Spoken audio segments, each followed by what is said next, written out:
우리가 기독교의 핵심을 물어보면 분명히 십자가, 복음, 아마 이것을 이야기할 겁니다. 그런데 성경 구약에서 신약까지 쭉 훑어보면 또 예수님이 이 땅에 오셔서 우리에게 하신 말씀들을 종합해보면 딱 두 가지 단어가 떠오릅니다. 하나는 come, 오라는 겁니다. come. 두 번째는 가라, go라는 거죠. come and go입니다. 그래서 우리를 부르셔서 예배드리게 하시고 예배가 마치면 또 우리가 세상을 향해 나아가는 것처럼 come and go가 아마 주님이 우리에게 말씀하신 중요한 핵심 단어라고 생각해요. 세상은 어떠할까? 세상은 도대체 핵심 단어가 뭘까?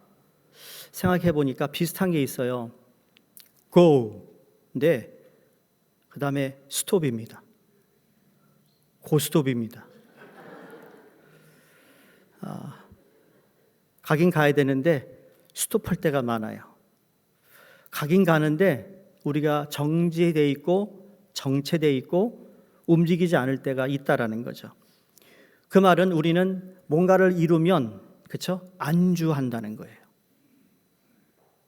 그리고 더 이상 더 좋은 것을 향해 나가기보다는 안주하여 여기가 좋사오니 할 때가 많다라는 거예요. 우리 주님의 마음은 항상 come이었습니다. 오라. 이게 참 좋은 단어 같아요. 수고하고 무거운 짐진 자들아 다 내게로 오라. 목마른 자들아 내게로 나오라. 상처받은 자, 지친 자, 병든 자, 인생의 목적을 잃어버린 자 다 내게로 오라 라고 말씀합니다. 이게 우리 주님의 마음입니다. 그러니까 주님의 이 초청을 받아 저와 여러분이 오늘도 이 자리에 나왔고 주님을 사랑하며 주님의 곁에 나오신 여러분을 주 이름으로 축복합니다. 그런 마음으로 한번 다시 인사했으면 좋겠는데 좌우를 보시면서 정말 잘 오셨습니다. 정말 잘 오셨습니다. 정말 잘 오셨어요. 네. 우리는 그냥 모인 게 아니에요. 예수 그리스도 때문에 모였어요.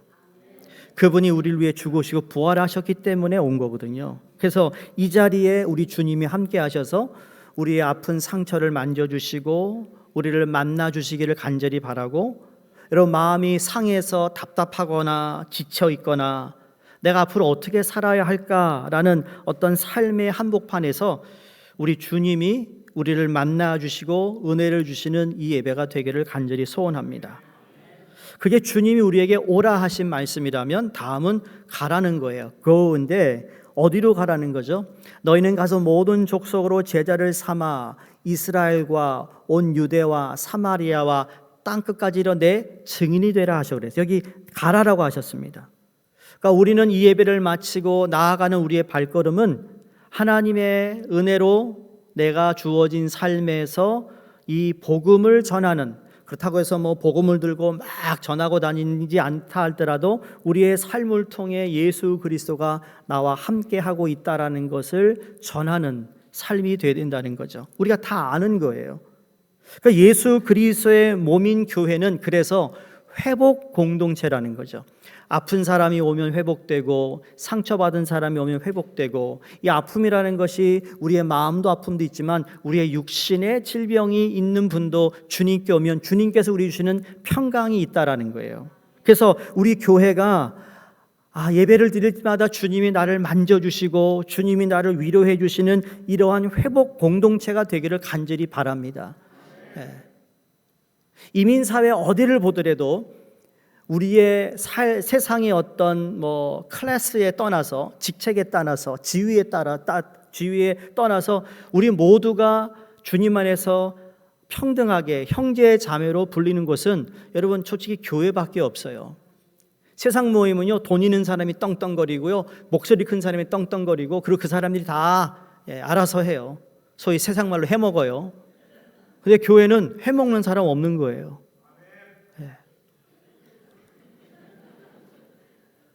여러분 세상 어디를 가도요, 교회는 재정도 투명하잖아요. 여러분 사무총회 때 다 보여줘요. 교회가 들어온 헌금 가지고 어떻게 썼다. 더 정나하게 할까요? 여러분이 목사가 얼마를 받고 있는지도 알아요.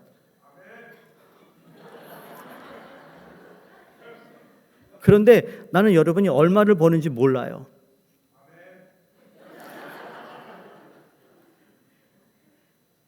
여러분이 11조 생활을 하는 걸 보면 아, 이분이 이렇게 버시나 보다라는 거 알죠. 근데 그것도 저는 확인하지 않아요, 매주. 왜 이 말씀을 드리냐면 교회는 어떻게 하든지 투명해야 된다는 거예요. 네? 다 서로 알아야 된다는 거죠. 때로는 우리가 숨기고 싶은 게 있어요. 숨겨도 돼요. 그러나 은혜가 들어오면 그 은혜를 통해 우리는 나누기를 시작해요. 예, 보여지는 거예요.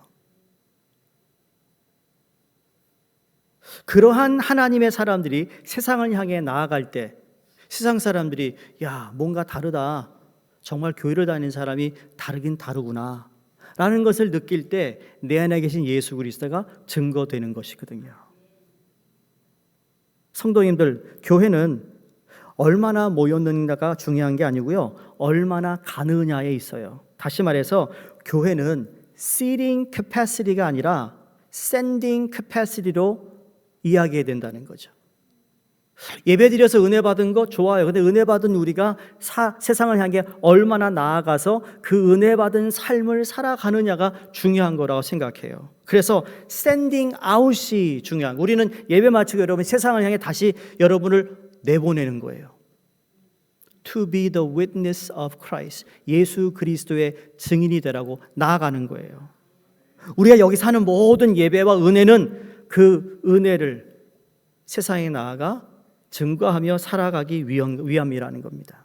그러니까 교회라는 건 교회 모임 성도들이 이곳에 모인 이 자체로 감사하고 기뻐하고 우리끼리 즐거워하는 것이 아니라 우리의 삶의 한복판에서 나를 변화시켜 주시고 나를 만나 주시고 나를 새롭게 하신 이 회복의 예수 그리스도를 어떻게 하면 내 삶 속에서 다른 사람에게 보여주는 삶을 살까라는 거죠. 교회의 능력이 바로 여기에 있습니다. 말에 있지 않습니다.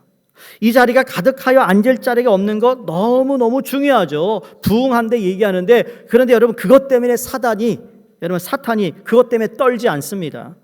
흑암의 세계가 그것 때문에 안절부절하지 않는다라는 겁니다. 구원받은 성도들이 많이 모이는 것도 중요하지만 더 중요한 건 여기 모인 분들이 이 자리를 떠나는 순간 성령의 감동으로 내가 알고 있는 내가 받은 하나님의 은혜, 이것을 전하지 않으면 어찌할 바를 모르겠다고 그냥 흥분해서 어떻게 이 예수를 내가 내 삶에서 살아낼까, 이렇게 살아가는 사람 때문에 사단이 떠는 거예요. 그게 성령 충만한 사람의 모습이에요. 그래서 오늘 지난주에서 두 번째 말씀 똑같은 주제입니다. 성령 받은 사람들이 뭐 어쨌다라는 거예요. 사도행전에 보니까 성령 받은 사람들은 뭔가 달랐다라는 거예요.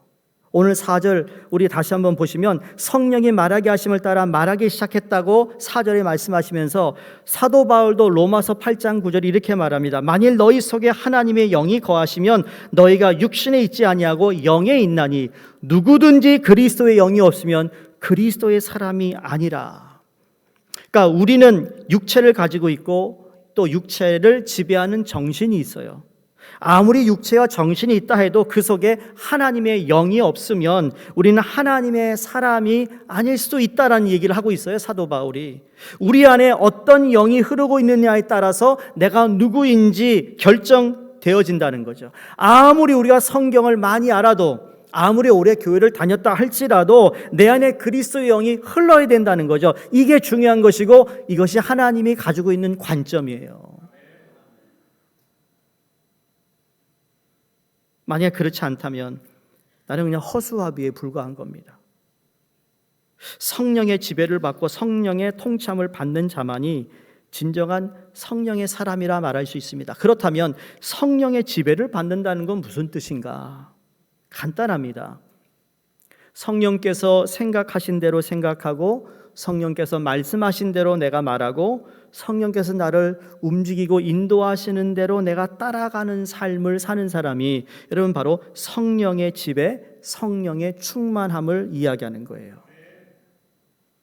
갈라디아서 2장 20절 지난주 우리가 암송했던 말씀이에요. 우리 함께 외우면 좋겠는데 그러면 까마귀 고기를 먹어가지고 일주일만 지나면 자꾸 까먹으니까 다시 한번 복습합니다. 시작. 내가 그리스도와 함께 십자가에 못 박혔나니 그런즉 이제는 내가 사는 것 아니요 오직 내 안에 그리스도께서 사신 것이라. 이제 내가 육체 가운데 사는 것은 나를 사랑하사 나를 위하여 자기 몸을 버리신 하나님의 아들을 믿는 믿음 안에서 사는 것이라. 아멘. 우리의 마음속에 그리스도의 영이 있는가? 성도님 안에 그리스도가 계신다면 그분은 여러분 안에서 무언가를 말씀하고 있다라는 거예요. 방금 우리가 읽은 갈라디아서 2장 20절은 아주 간단한 얘기예요. 복잡한 게 아니에요. 나는 이미 죽었다라는 거예요. 십자가에 죽었나니. 죽었어요. 자, 죽었으니까 내가 있나요? 내가 없어요. 근데 내가 지금 살아있어요. 다시. 그게 왜 살아있다고요? 나를 사랑하사 나를 위해 어떻게 해요? 몸을 버리신 하나님 아들을 내가 믿었더니 내가 다시 살아났다라는 거예요. 여러분, 나사로가 죽었어요. 근데 예수님이 다시 살리셨어요. 예수님이 살린 거예요. 우리가 지금 살고 있다, 호흡을 하고 살고 있죠. 우리 육신이 살아있고 우리가 그냥 지금도 운전하고 왔으니까 내가 살아있는 것 같지만 만약에 그 안에 하나님이 영이 없다면 우리는 죽은 거나 마찬가지라는 거죠. 아무리 좋은 걸 가지고 다니고 좋은 집에 살아도 하나님이 영이 없으면 그 사람은 죽은 사람이라는 거예요. 그런데 내가 살아있다는 자체, 여러분이 이 자리에 나와 예배드린다는 자체는 다른 게 아니에요. 예수를 믿었기 때문에 하나님 우리를 살리셨다라는 거죠. 이미 그건 하나님의 영이 우리를 지배하고 있다라는 증거예요. 여러분, 그래서 성령이 우리 안에 있다라는 거예요. 근데 그 성령이 우리에게 항상 하나님의 생각, 하나님의 마음을 알려주기를 원하신다는 거죠. 그래서 내 안에 사는 예수 그리스도, 나는 더 이상 내가 아니라는 거예요. 그리스도가 내 안에 계세요. 성령이 우리에게 그 성령님이 생각하는 하나님의 마음을 주시는데, 내가 성경 읽을 때 그 마음을 주시고, 기도할 때 그 마음을 주시고, 내가 일상생활 할 때도 그분이 나를 인도하고 계시다라는 것을 경험하게 된다는 거죠. 근데 이게 사도행전에서만 일어난 것이 아니라 오늘 2000년이 지난 오늘도 이 시간 사도행전의 사건을 사모하는 사람들에게 일어난 줄로 믿습니다. 그래서 성령의 사건을 본 사람들의 반응이 오늘 읽은 본문의 말씀이에요. 6절에 7절 말씀 보면 크게 세 가지 표현이 나오지만, 우선 보세요. 이 소리가 나매 큰 무리가 모여 각각 자기의 방언으로 제자들의 말하는 것을 듣고 소통하여 다 놀라 기히 여겨 이르되, 보라, 이 말하는 사람이 다 갈릴리 사람 아니냐. 이 끝부분이 참 애매모호하잖아요. 아니, 이 사람 다 갈릴리 사람 아니야? 그 말은 배우지도 못한 갈릴리 사람들이라니까. 아니, 되게 무식한 애들인 줄 알고 있는데, 걔네들이 배운 적이 없는데, 학교를 안 다녔는데, 법도 잘 모르는 아이들 아니야? 그러면서 어떻게 그 사람들이 우리의 언어로 말하고 있지라고 얘기합니다. 아니, 언제 우리 언어를 배운 거야? 여러분, 이걸 배워서 된 건가요? 성령이 충만하면 성령이 시키는 말이 나올 수밖에 없는 거 아니겠어요? 그러니까 술 취하지 말라, 성령에 취하라고 말씀하신 것이 아주 적합한 비유 아니겠어요? 술이 들어갔다는 얘기는 알코올이 들어가서 내 몸을 지배하니까 헛소리 하는 거예요. 엉뚱한 짓 하고. 왜? 나를 지배하는 게 술이니까. 근데 성령이 나를 지배하면, 거기에 취하면 성령이 나를 지배하고 나를 인도하신다는 거죠. 쉬운 이야기예요. 그러니까 이 갈릴리 사람들이 덜 배우고 경험도 없고 건강도 물질도 보잘것없는 사람들인데 어찌하여 이 사람들이 이렇게 됐지? 라고 의아하고 놀라는 표정을 보입니다. 그러면서 여기서 우리가 배우는 세 가지 현상이 뭐냐? 성령 받은 사람이 나타나는 현상은 첫 번째, 고정관념을 뛰어넘는 삶을 산다는 겁니다. 사람을 보면서 저 사람은 별 볼 일 없는 사람, 저 사람은 가진 것이 없는 사람, 이런 고정관념이 우리가 다 있습니다.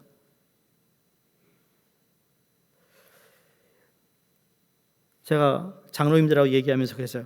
장로님, 이게 오니까 제가 몇 가지 관찰을 했는데, 첫 번째, 무슨 띠 이야기 많이 하더라. 무슨 띠. 어? 또 뭐 얘기 많이 하면 혈액형 얘기하더라고요. 그게 뭔지 아세요? 띠를 가지고 그 사람이 이런 띠는 이런 사람이 성향이야. 어떤 혈액형은 이런 거 아니겠어? 이런 거 저런 거 다 뛰어넘는다고요. 성령 임하면.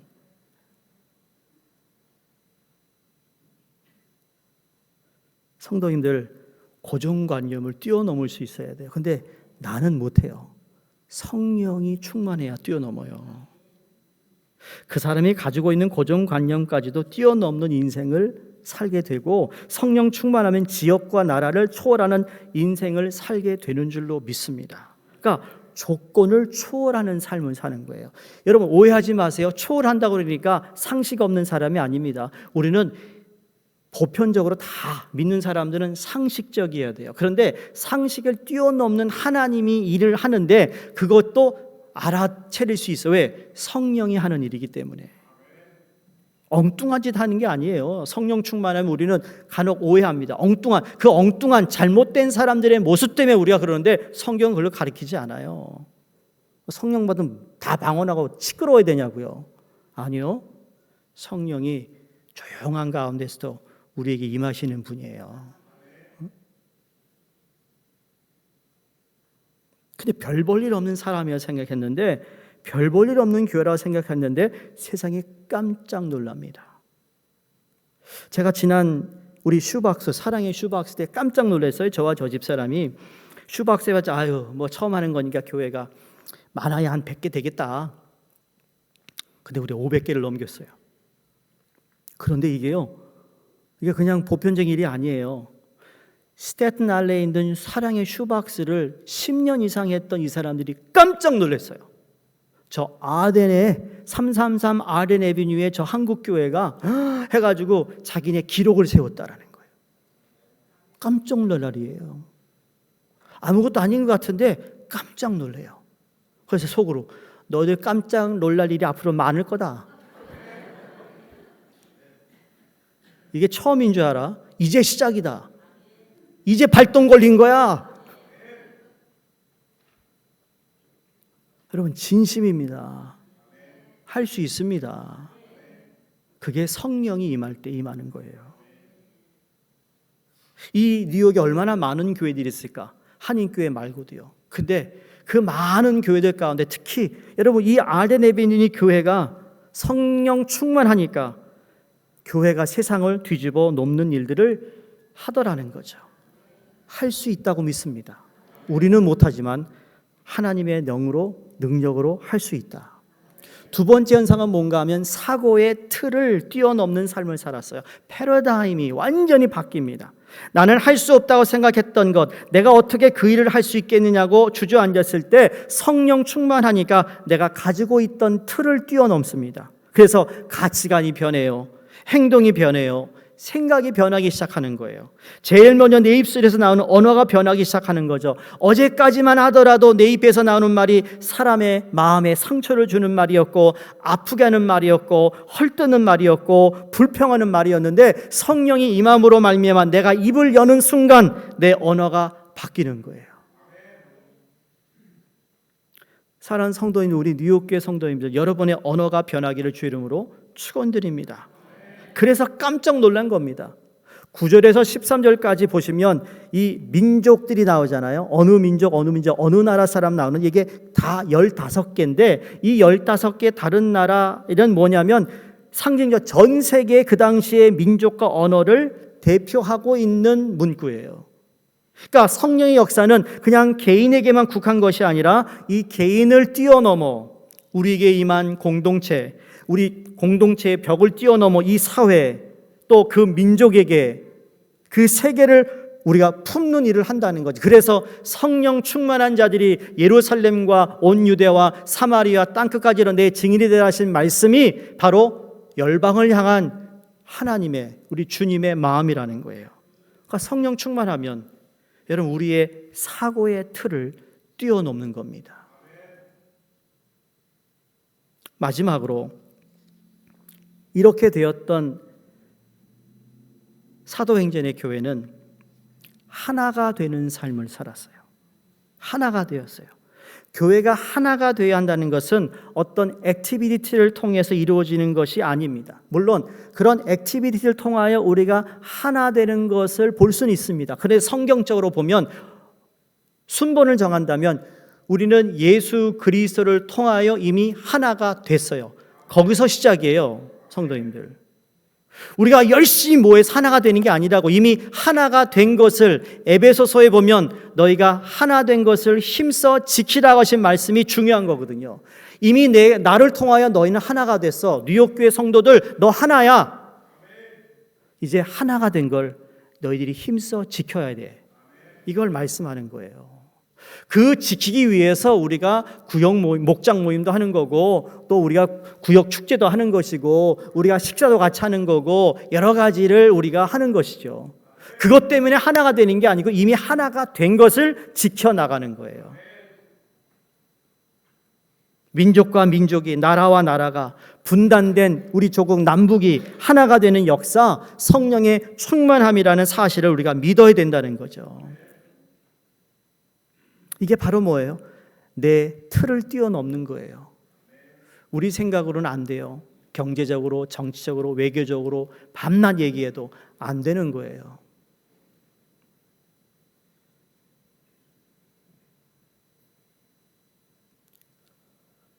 True Love Waits라는 캠페인이 있었습니다. 미국에 90년대, 2000년 들어와서 True Love Waits, 진정한 사랑은 기다린다 하는 거였어요. 그게 뭐냐면 청소년들이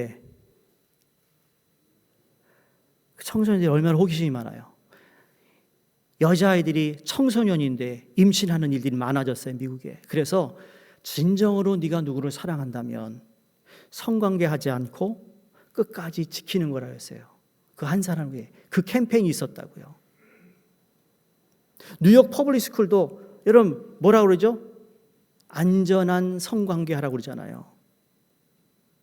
그러면서 그 캠페인을 계속 합니다. 그런데 그게 줄어드나요? 아니요. 호르몬이 왕성하게 되어 있는 그 나이에 그게 절제가 되냐고요? 안 될 수 있는 거예요. 아무리 교육국에서 그거를 무슨 방침을 내도 잡을 수 없는 거예요. 그런데 그 캠페인은 뭐냐면 주님 앞에서 우리는 구원받은 하나님의 자녀로 예수 그리스도 우리 신랑이고 우리는 신부로 기다려야 된다. 은혜를 받으면 안 하는 거예요. 이게 바로 하나님의 영이 하시는 일이고 말씀이 하시는 일이에요. 이걸 우리가 믿어야 된다는 거예요. 우리 스스로 안 믿는데 누굴 가리키겠어요? 다시 말해 성령 충만한 우리의 틀을 넘는다는 거, 바로 그런 의미예요. 내 사고의 틀을 넘어요. 내 고정관념의 틀을 넘어버려요. 여러분 넘어버서 뭐 하죠? 하나님이 우리가 하나 되게 하심을. 저 사람하고 함께 목장 모임 하니까 야 정말 쉽지 않네. 그러나 틀을 다 넘는 거예요. 내 고정관념의 틀을 넘자. 하나님 안에 사시는 일을 보고 싶다. 성령 우리 안에 영으로 가득 채워주셔서 이럴 때 우리가 예상하지 못한 진정한 나눔과 진정한 사랑과 섬김이 그 안에서 여러분 피어오를 때 예수 그리스도의 향기가 드러나는 줄로 믿습니다. 이게 바로 하나가 되는 거예요. 보세요. 이들이 다른 말로 방언하기로 했다는 말은 방언하는 어떤 표적에 초점을 두는 것이 아닙니다. 방언했다는 거 중요한 게 아니라 이들이 얘기했던 것은 하나님의 놀라운 일을 말하기 시작했다는 거예요. 그들이 말하는 말이 무엇이었냐? 하나님의 큰 일을 말했다. 그전에는 먹고 마시고 어디 갈까, 뭐 입을까, 어떻게 살까였는데 내 인생에 그렇게 고생을 하면서 그렇게 먹고 마시고 입는 것에 관심을 가졌는데 하나님의 큰 일을 말했다라는 것은 이제 내 속 좁은 인생이 아니라 하나님의 큰 일, 다시 말해 예수 그리스도가 하신 일을, 다시 말해 아까 말씀드린 회복의 공동체가 무엇임을 경험한 우리가 회복의 말을 하기 시작합니다. 무슨 일에다도 예수 그리스도를 다 붙이는 거예요. 여러분 직장 다닐 때 예수 그리스도를 붙이고, 사업장 열 때도 예수 그리스도를 붙이고, 자녀 교회에 예수 그리스도를 붙이고, 나의 어려운 일에 예수 그리스도를 붙이고, 머리 아파도 예수 그리스도를 붙이고, 다 예수 그리스도를 다 갖다 붙이는 거예요. 그게 답이라는 거예요. 답이라는 거예요. 그게 하나님의 큰 일, 그 큰 일을 말하기 시작하더라. 근데 여러분, 오늘 본문 마지막에 보면 참 아쉬운 말이 있잖아요. 13절에 다 놀라며 의역하여 서로 가로되 이 어쩐 일이냐 하며, 또 어떤 이들은 조롱하여 가되 저희가 새 술이 취하였다. 성령 받은 사람과 받지 않은 사람들 어떻게 우리가 구분할까? 성령 받지 않은 사람은 성령 받은 사람을 잘 이해하지 못할 수 있습니다. 성령 받은 사람은 다른 사람들과 비슷하지만 분명히 다른 데가 있습니다. 그럼 그 차이가 무엇일까? 이렇게 비유하고 싶습니다. 계란에는 유정란과 무정란이 있습니다. 암탉이 혼자 낳은 계란이 있고 수탉과 함께 관계해서 낳은 계란이 있습니다. 유정란과 무정란은 겉으로 보면 아무 차이가 없습니다. 깨거나 먹어보아도 잘 모릅니다. 근데 분명히 다릅니다. 언제 다르죠? 암탉의 품 안에 들어갔을 때 알게 됩니다. 일정한 시간이 지나면 하나는 썩어버리는데 다른 하나는 병아리가 나옵니다. 이게 그리스도의 영이 흐르는 사람이에요. 성령 충만한 사람은 생명이 있다라는 거예요. 예수 그리스도를 믿고 오늘 예배드리는 여러분들, 예수를 믿는다면 여러분 안에 이 생명이 있음을 다시 한번 확인하시기 바랍니다. 여러분이 성령을 체험하고 성령으로 세례를 받기를 원합니다. 여러분, 일본의 대표적인 기독교 작가 중에 미우라 아야코라는 분이 있습니다. 이분이 쓴 책이 빙점이라는 책인데, 이분이 책을 읽고 어느 분이 너무 은혜를 받아서 이 책을 몇 권을 사고는 주위에 있는 사람에게 다 나눠줬대요. 너무 좋은 책이니까 읽어봐. 그래가지고 막 읽고 어떤 사람이 2주 후에 다시 책을 가져오면서 잘 읽었어요. 읽고 나니까 나도 병원에 좀 가봐야겠어요. 그러더래요. 아니, 왜 병원에 가? 혹시 나도 이 여자 몸에 균이 생긴 것처럼 나도 균이 들어오진 않았나 한번 검진하러 가야겠어요. 이제 무슨 말 하는 거야? 검진하는 건 당신 마음인데 내가 이 책을 읽으라고 준 건 이걸 통하여 하나님 만나고 은혜를 받으라는 건데 이거 읽고는 병원 강인 생각했다? 이게 뭐예요? 성령의 생명이 있는 사람일까? 육적으로 자꾸 생각하는 거죠. 하나님의 사건은요, 절대로 땅의 사건으로 취급하면 안 되는 거 아세요? 거룩한 것을, 세속적인 것을 위장하려면 안 된다는 것이죠. 사단은 언제나 하나님의 거룩을 가장 천박하고 무가치한 것으로 바꿔버립니다. 그 베드로가 이렇게 얘기합니다. 이때가 삼신이 오후 3시인데 대낮부터 술 취하는 사람이 있냐? 그리고 이건 사람의 사건이 아니라 하나님의 사건이야. 이것은 위장되고 조작된 사건이 아니라 구약의 요엘서에서 이미 예언했던 하나님의 말씀의 응답이다라고 이야기합니다. 성도님들, 성령이 우리 가운데 있음을 믿으시고 그 성령님을 충만함을 사모하시고 그 성령의 충만함을 통하여 우리의 고정관념, 우리의 사고의 틀 다 뛰어넘어 하나님 우리로 하여금 하나 되게 하신 이유와 목적을 제대로 발견해서 우리 또한 성령의 충만한 교회로 세상을 놀랍게 하는 증인들이 되시기를 주의 이름으로 축복합니다. 기도하겠습니다. 하나님 감사합니다. 오늘 이 자리에 우리를 불러주셔서 감사합니다. 하나님의 영이 우리 가운데 있음을 믿습니다. 2-3 사람이 내 이름으로 모인 곳에 내가 너희와 함께 하겠다 하신 말씀을 믿습니다. 성령 충만함으로 우리 안에 임재하여 주시옵소서. 예수님 이름으로 감사하며 기도드리옵나이다. 아멘.